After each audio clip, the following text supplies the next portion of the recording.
ఏ జీవి ఏంటమ్మా అలా పాతేశారు? మా వైజాగ్ బీచ్ లో లోపల ఇసుక లోపల ఇలా ఏంటమ్మా?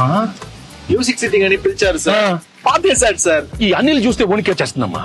ఏదో ఒకటి అడుగుతాడు. నాకు తెలిసి పటాసప్పుడు బానే ఉన్నాడు సార్. మీరే బాగా ప్యాంపర్ చేశారు. నేను పాడతా దగ్గర నుంచి ఈయన్ని పాతేసే దాకా తీసుకొచ్చారు. సార్ సార్ సార్ సార్ ఏంటి ఏంటి ఏంటి సార్, సార్, సార్, అక్కడ చూడండి.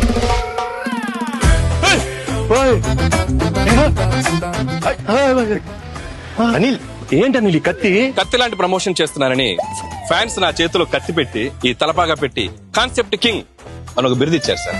కానీ ఈ కత్తి చూడగానే ముహూర్తం రోజు ఒక కత్తి లాంటి ఒక వైరల్ ఐడియా చేయాలని. కానీ ఎన్ని ఎన్ని ఎన్ని ఐడియాలు నేనే ఇవ్వాలి. ఒక ఐడియా మీరు ఇవ్వచ్చు కదా. కత్తి లాంటి ఐడియా ఇస్తానమ్మా. అప్పుడు కత్తి మీ చేతిలో ఉండాలి sir. Right. Can I know that idea sir? I'm very curious. All the best. You want ideas? Yes, come on. Nice idea.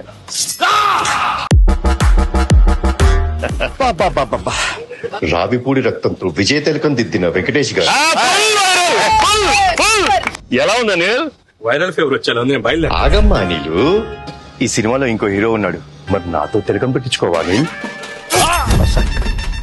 వీర తిలకం అమ్మాయిలు కదా పెట్టాలి. ఇద్దర్లో ఒక్కరు పెట్టండి ప్లీజ్.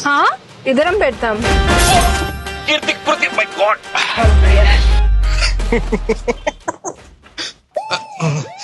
బాగా ఎంజాయ్ చేస్తున్నట్టున్నా. జీవి గారు బ్రేక్ఫాస్ట్. వద్దురా, నా కడుపు నిండిపోయింది. ఎంత రాయలసీమ బ్యాక్ డ్రాప్ అయితే మాత్రం మరీ అంత రక్తపాతం అవసరమా? మనది ఫ్యామిలీ బ్యాక్ డ్రాప్ ప్లీజ్.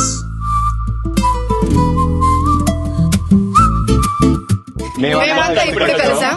వచ్చే సంక్రాంతికి మిమ్మల్ని కలుస్తాం.